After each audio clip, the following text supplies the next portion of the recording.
Buenas tardes, nosotros somos el equipo número 6. Nuestro tema trata sobre colisiones perfectamente inelásticas y conservación de la energía.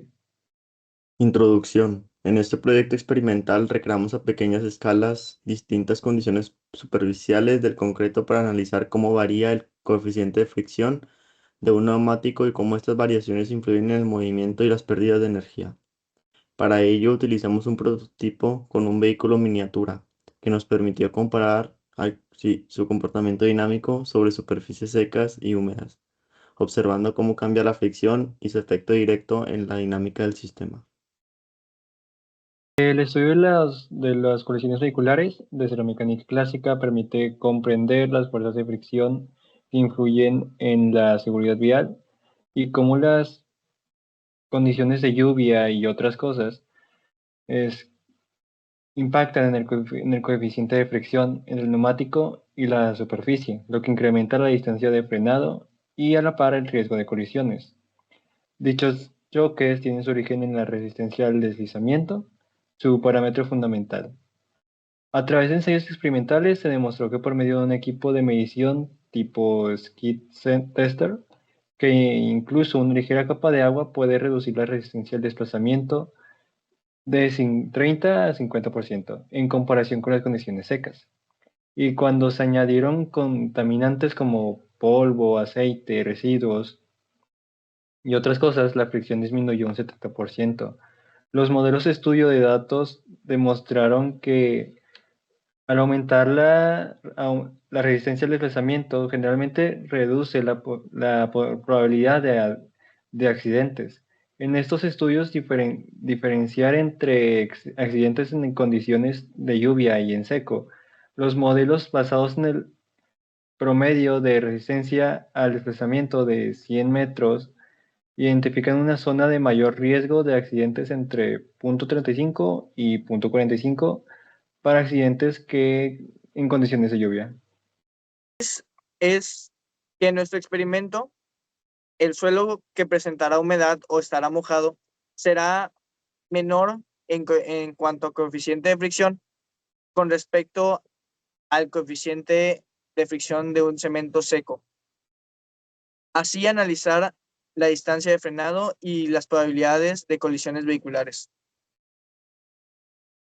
Ahora pasamos a las pruebas experimentales. Eh, Empezamos con la prueba en concreto seco. Lo que hicimos fue limpiar la superficie que íbamos a utilizar. Luego colocamos un flexómetro con una longitud de 1 metro para después colocar el carrito a 20 centímetros y retrocederlo hasta el inicio del flexómetro, haciendo que llegue a contener una velocidad inicial constante. Y como podemos observar, medimos la distancia eh, de frenado en la prueba seca. Luego agregamos agua y seguimos los anteriores pasos midiendo la distancia de frenado. Por lo tanto, fue mayor y tardó más tiempo. Y por último, agregamos aceite, que sería el, el concreto contaminado con agua, siendo una situación más real que se presenta en la ciudad y por lo tanto hace que disminuya el coeficiente de fricción y llegue a aumentar la probabilidad de colisiones automovilísticas. Aquí podemos observar que se llega a presentar la colisión y se tarda más tiempo en detenerse el objeto.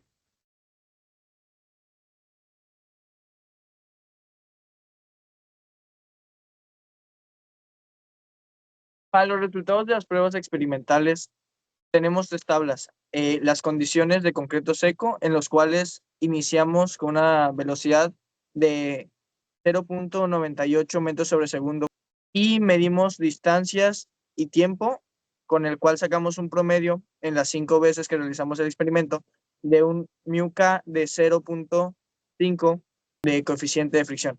Para el concreto húmedo se inició con una velocidad inicial un tanto diferente y en la cual se promedió la distancia, el tiempo, y obtuvimos que en todas las pruebas el μk fue de 0.04 de coeficiente de fricción.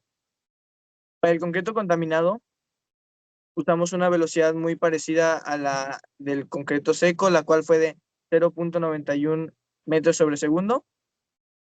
Comparando las distancias y los tiempos junto con las 5 pruebas, fue un μk de 0.03 de coeficiente de fricción.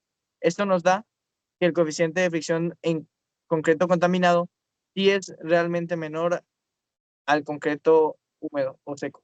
De los cálculos utilizamos las fórmulas de velocidad inicial, coeficiente de fricción, cambio de energía cinética y velocidad después de la colisión.